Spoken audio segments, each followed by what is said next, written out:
Hello friends, welcome to new lecture. और आज हम डिस्कस करने वाले हैं कंटेंट रिफ्रेशिंग स्ट्रेटेजी।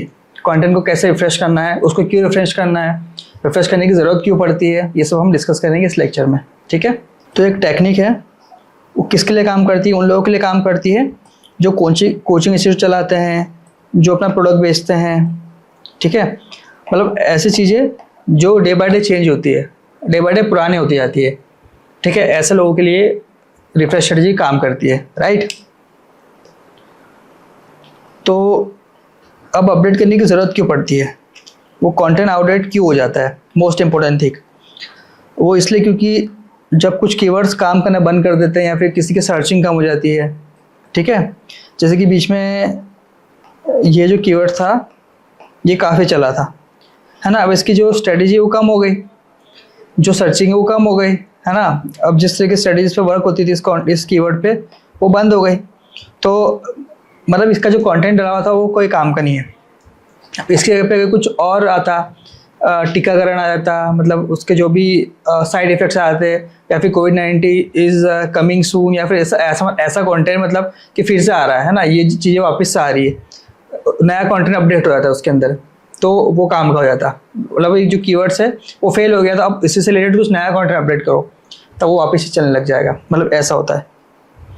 ठीक है, कीवर्ड का जो ट्रेंड खत्म हो जाता है तो हम कंटेंट को अपडेट करने की ज़रूरत पड़ती है। अगर नया प्रोडक्ट लॉन्च होता है, नए फीचर्स लॉन्च होते हैं, तो हम कंटेंट को अपडेट कर सकते हैं। ठीक है, Google prefer fast updating content. हाँ, मेन एक रीज़न ये भी है कि गूगल को नया कंटेंट ज़्यादा अच्छा लगता है, पुराना कंटेंट को वो हटा देता है ना, इंडेक्सिंग से हटा देता है। तो आप नया कंटेंट डाल भी सकते हैं, गूगल के लिए भी डाल सकते हैं। ऐसा नहीं है कि अब नया प्रोडक्ट है, नया फीचर है तभी डालो।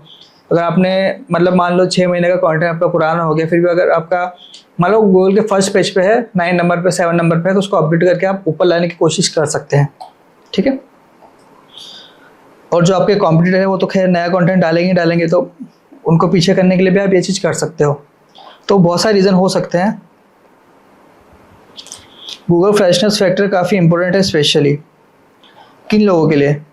जो प्रोडक्ट रिव्यूज़ बनाते हैं, जो एजुकेशनल कंटेंट प्रोवाइड करते हैं, जो टैग कंपैरिजन करते हैं, उनके लिए फैक्टर बहुत इंपॉर्टेंट है। जैसे कि एग्जांपल दिया था, बेस्ट स्मार्ट बोर्ड्स इन 2023, अब 25 आ गया, तो 23 के जो वो 25 कर दो, तो इससे नया जो कंटेंट है वो अपडेट हो जाएगा, राइट। बेनिफिट्स क्या क्या हो सकते हैं कंटेंट को रिफ्रेश करने के? सबसे इम्पोर्टेंट चीज़ ये है कि जब आप नया ब्लॉग लिखोगे ना, तो उसको इंडेक्स होने में भी टाइम लगेगा, उसको अपडेट होने में भी टाइम लगेगा, रैंक होने में भी टाइम लगेगा, ये सारी चीज़ रहेगी। आपको लिखने में भी टाइम लगेगा। पर जब पुराना कंटेंट आपका ऑलरेडी रैंक है ना, रैंक आपके गूगल फर्स्ट पेज पे है, फिर सेकंड पेज पे रैंक है, तो वो ऑलरेडी आपका रैंक है, ऑलरेडी इंडेक्स है, तो आपको क्या करना है, उसको अपडेट करके उसको ऊपर लाने की कोशिश करना है। तो आप ये चीज़ कर सकते हो, क्विक एसईओ विंस। ठीक है, इम्प्रूव रिलेवेंस।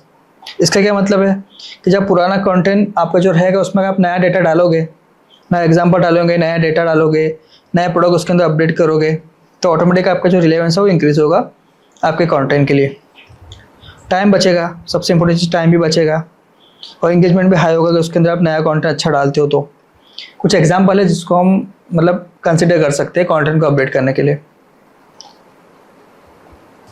अब मोस्ट इंपॉर्टेंट चीज़ कि इसको रिफ्रेश कब करना चाहिए। आपको कैसे पता चला कि मुझे कंटेंट रिफ्रेश करना है? तो अगर कंटेंट आपका 6 से 12 महीने पुराना है तो उसको आप रिफ्रेश कर दो।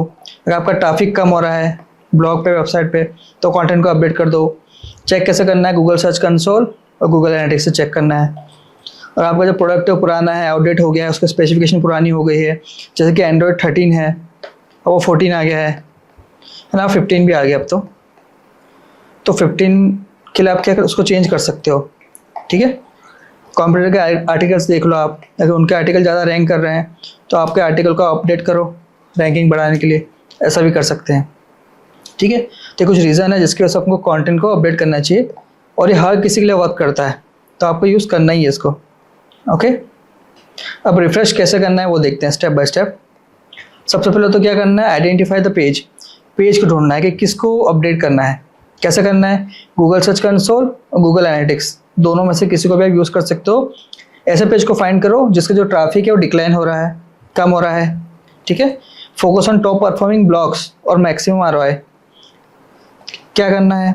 ऐसे ब्लॉग्स को ढूंढना है जो आपको आरओआई कम दे रहा है, अपने लिए आरओआई कम दे रहा है, और ऐसे ब्लॉग को ढूंढना है जो अपने कॉम्पिटिटर का जो ब्लॉग है उसको ढूंढना है जिसका ट्रैफिक अच्छा खासा है।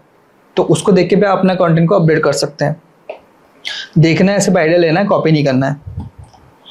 रीएवेल्युएट द टारगेट कीवर्ड, जो हमारा कीवर्ड है ये चेक करना है कि क्या वो स्टिल ट्रेंडिंग में है। ट्रेंडिंग में नहीं होगा तो हम लोग चेंज कर देंगे हमारे कंटेंट को, कीवर्ड्स को। उसमें और बेटर क्या कर सकते हैं उस कीवर्ड के अंदर, वो भी आप कर सकते हो। ठीक है। ऐड अपडेटेड इन्फॉर्मेशन, जैसे कि नया प्रोडक्ट आ गया, नया स्पेसिफिकेशन आ गए, वो आपने अपडेट कर दिए। नई बैच की डिटेल आ गई, अगर आप यूपीएससी की कोचिंग चलाते हो, कोई भी कोचिंग चलाते हो, अगर नई इन्फॉर्मेशन, नई डेटा है तो वो अपडेट कर सकते हो अपने पुराने ब्लॉग में। पुराना स्क्रीनशॉट को हटाकर नए स्क्रीनशॉट डाल सकते हैं, नया स्टैटिस्टिक डाल सकते हो, है ना। अगर कुछ सिमेंटिक कीवर्ड्स आपको नए आए हैं तब वो ऐड कर सकते हो। ठीक है। रीडेबिलिटी को इंक्रीज करने के लिए, अगर आपको नहीं पता है, आपने 1 साल पहले 2 साल पहले जो ब्लॉग डाला था वो पुराना हो गया, आपको पता चल गया भाई रीडेबिलिटी को इंक्रीज करना है, नए नए अपडेट आ गए गूगल के, उसको इंप्रूव करना है, तो उसके लिए भी आप क्या कर सकते हो, आपके कंटेंट को इंप्रूव कर सकते हो। पैराग्राफ को छोटा कर सकते हो, हेडिंग्स को ऑप्टिमाइज कर सकते हो, इंटरलिंकिंग को बढ़ा सकते हो, क्योंकि अपना नया ब्लॉग भी डाल दिए होंगे तो पुराने ब्लॉग के अंदर आप नए ब्लॉग के लिंक डाल सकते हो, इंटरलिंकिंग इंक्रीज कर सकते हो, जिससे आपकी रैंकिंग और इंप्रूव होगी, ट्रैफिक इंप्रूव होगा। ठीक है। मेटा टाइटल, मेटा डिस्क्रिप्शन को अपडेट कर सकते हो। इसके अंदर आप अगर आपने ईयर्स डाल रखा तो ईयर्स चेंज कर सकते हो, डेट चेंज कर सकते हो। ठीक है। और कैचे बना सकते हो। आप जैसे ऐसे सीखते जाओगे तो आपको पता चल जाएगा कि आपने जो पुराने ब्लॉग में क्या गलती करी थी, पुरानी वेबसाइट के टाटा डिस्क्रिप्शन में आपने क्या गलती करी थी, आपको सब पता चल जाएगा। जैसे जैसे आप प्रैक्टिस करते जाओगे ना तो आपको उस चीज़ का आइडिया होता जाएगा। और एक और मोस्ट इंपॉर्टेंट चीज़, इंडेक्स कर सकते हो, री इंडेक्स कर सकते हो। जो इंडेक्स नहीं हुआ है उसको आप इंडेक्स कर सकते हो। ठीक, चेंजेस करने के बाद। खैर एक और एग्जांपल जैसे हमने चेंज किया था, क्या था हमारा पहले, best smart boards for online classes 2023 में हमने किया था एसजीओ, उसको अपडेट करके हमने क्या कर दिया, best digital board for UPSC coaching classroom 2025, बस 25 कर दिया और टाइटल चेंज कर दिया। ठीक है। नए जो प्रोडक्ट के रिव्यू थे, ये तो हम लोग डेली बेसिस पे करते हैं, जो नए रिव्यूज आते हैं हम लोग अपडेट करते ही जाते हैं वेबसाइट में, प्राइजेस चेंज होती जाती है हर महीने, है ना। नए कंपैरिजन टेबल भी बनाते हैं, HTML में बनाते हैं हम इसको।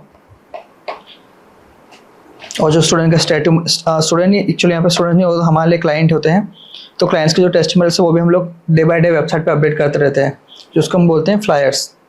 ओके। तो इस तरह से आप कंटेंट को अपडेट कर सकते हैं और ये हेल्प करता है, काफ़ी ज़्यादा हेल्प करता है ये एसईओ में, वेबसाइट की रैंकिंग में। ठीक है। तो आई होप कि आपको समझ में आ गया होगा कि आपको कंटेंट अपडेट क्यों करते रहना चाहिए और इसकी स्ट्रेटजी क्या है।